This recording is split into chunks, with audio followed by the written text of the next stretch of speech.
मैं डॉक्टर विजय कुमार, विभागाध्यक्ष गणित विभाग, college of commerce arts and science Patna, सह संयुक्त सचिव बिहार मैथमेटिकल सोसाइटी। मैं आज राष्ट्रीय गणित दिवस पर आयोजित होने वाले कार्यक्रम के संदर्भ में अवगत कराने वाले हैं। राष्ट्रीय गणित दिवस प्रति वर्ष 22 दिसंबर को आयोजित किया जाता है। इसके आयोजन का मुख्य उद्देश्य गणित की महत्ता को आगे बढ़ाना, उसके क्षेत्र का विकास एवं प्रगति के संदर्भ में हमें आगे बढ़ाने का काम गणित दिवस पर किया जाता है। तत्कालीन प्रधानमंत्री श्री मनमोहन सिंह 2012 में 125वीं वर्षगांठ श्रीनिवास रामानुजम की मनाई जा रही थी। उन्होंने उसी समय राष्ट्रीय गणित दिवस को घोषित किया गया कि प्रति वर्ष 22 दिसंबर को राष्ट्रीय गणित दिवस आयोजित किया जाए। तब से लगातार राष्ट्रीय गणित दिवस पूरे देश में राष्ट्रीय व अंतर्राष्ट्रीय स्तर पर आयोजित की जाती है। श्रीनिवास रामानुजम को the new man of infinity नाम से जाना जाता है। रामानुजम ऐसे प्रतिभाशाली व्यक्ति थे, बिना औपचारिक शिक्षा के उन्हें पूरे राष्ट्रीय व अंतर्राष्ट्रीय स्तर पर गणित की लोहा बनाया था। और जीएस हार्डी ने जब अपने अंक को तुलना किया तो उन्होंने उसे 100 अंक प्राप्त किया था, जबकि जीएस हार्डी ने अपने आप को 30 अंक दिया था। उस समय के जीएस हार्डी पूरे विश्व के नंबर 1 के गणितज्ञ थे जो लंदन के निवासी थे। अब मैं श्रीनिवास रामानुजम के बारे में चर्चा करना चाहते हैं कि श्रीनिवास रामानुजम गणित के जादूगर थे। उन्होंने अपनी छोटी सी अल्पायु में 3900 प्रमेय को लिखा और पूरे कई सूत्र को उन्होंने खोज किया। वे अपने बचपन में और अपने को आगे की सोचते रहते थे, वक्त से आगे की सोचते थे और गणित के क्षेत्र में ईश्वरीय देन के आधार पर उनके कहना था कि गणित को ईश्वर के माध्यम से, अध्यात्म के माध्यम से मैंने अपने गणित को आगे बढ़ाया और अध्यात्म के बिना कोई व्यक्ति गणित नहीं सीखता था। उनका योगदान गणित के क्षेत्र में काफी है। उन्होंने हाइपर ज्योमेट्री, इन्फिनिटी, रूट 2, ई का वैल्यू दशमलव के 1000 तक के निकाल देते थे। और अपने बचपन काल में जब 1887 के बाद 1898 में उन्होंने मैट्रिक के जब प्रतियोगिता परीक्षा दी, यानी मैट्रिक परीक्षा दी, उन्होंने पूरे जिले में प्रथम स्थान प्राप्त किया। लेकिन जैसे 11वीं क्लास में गए और 11वीं क्लास में जाने के बाद केवल गणित की ही वो प्रश्न हल करते थे, जिसके कारण सभी विषयों में फेल करके केवल गणित में 100 में 100 अंक आया, जिसके कारण उन्हें स्कॉलरशिप की प्राप्ति हुई। उनके पिता एक मुनीम व्यवसायी थे, जो एक छोटे से गांव ईरोड प्रांत कस्बा में उनका जन्म हुआ था, जो तमिलनाडु में है।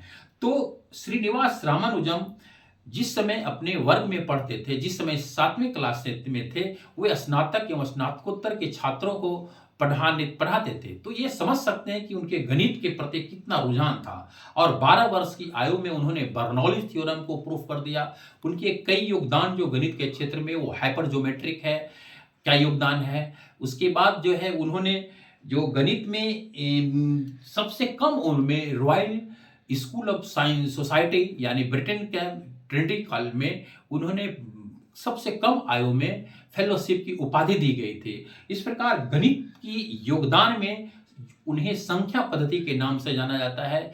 वो संख्या पद्धति में 1729 ऐसा अंक है जो 2 छोटी सी क्यूब को जोड़ने के बाद वो अंक प्राप्त होता है। यानी 1729 अंक को 1 क्यूब प्लस 12 क्यूब करने के बाद या 9 क्यूब प्लस 10 क्यूब के योग करने के बाद 1729 आता है। तो 1729 इनका सबसे प्रमुख अंक माना जाता है, जो कि गणित के क्षेत्र में काफी उपयोगी। उन्होंने मॉक थीटा सिद्धांत को प्रतिपादित किया और मॉक थीटा सिद्धांत ऐसे सिद्धांत थे जिसकी उपयोगिता आज समझी जा रही है।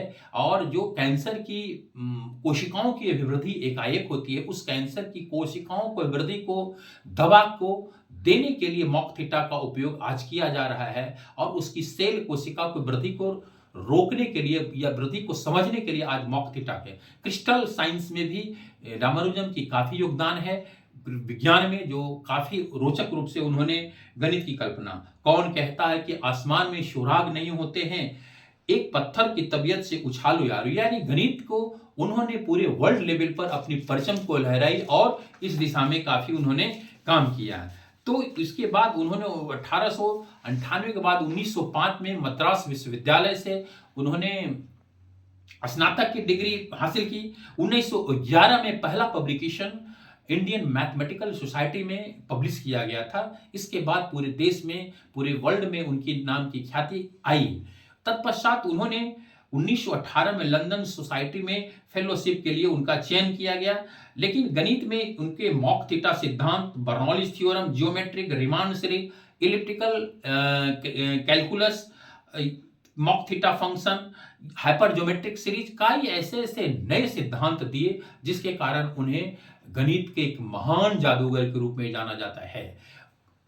श्रीनिवास रामानुजम पढ़ने में इतने कुशल थे कि उनकी कुशलता के सामने सभी लोग नतमस्तक रहते थे। और स्कूल में जिस समय पढ़ते थे उनके लिए परीक्षाएं, उनके लिए प्रिंसिपल ने घोषित किया था कि उनके लिए जो भी परीक्षाएं होगी वो परीक्षाएं श्रीनिवास रामानुजम पर नहीं लागू होगी। इस प्रकार रामानुजम के कैरियर, रामानुजम की जीवनी पूरे इतिहास के लिए, पूरे वर्ल्ड के लिए, संसार के लिए एक नई गणित की सोच है। आज उनकी पत्रिकाओं में कई ऐसे सिद्धांत होते थे जो उनकी पत्रिकाओं में नहीं प्रकाशित होते थे। इसका कारण इसलिए कि प्रकाशक उनकी थ्योरम्स को समझ ही नहीं पाते थे कि इस प्रकार के थ्योरम है। आज जो कई सैकड़ों फार्मूले ऐसे हैं जो रामानुजम के फार्मूले को आज भी रिसर्च के क्षेत्र में काम किया जा रहा है।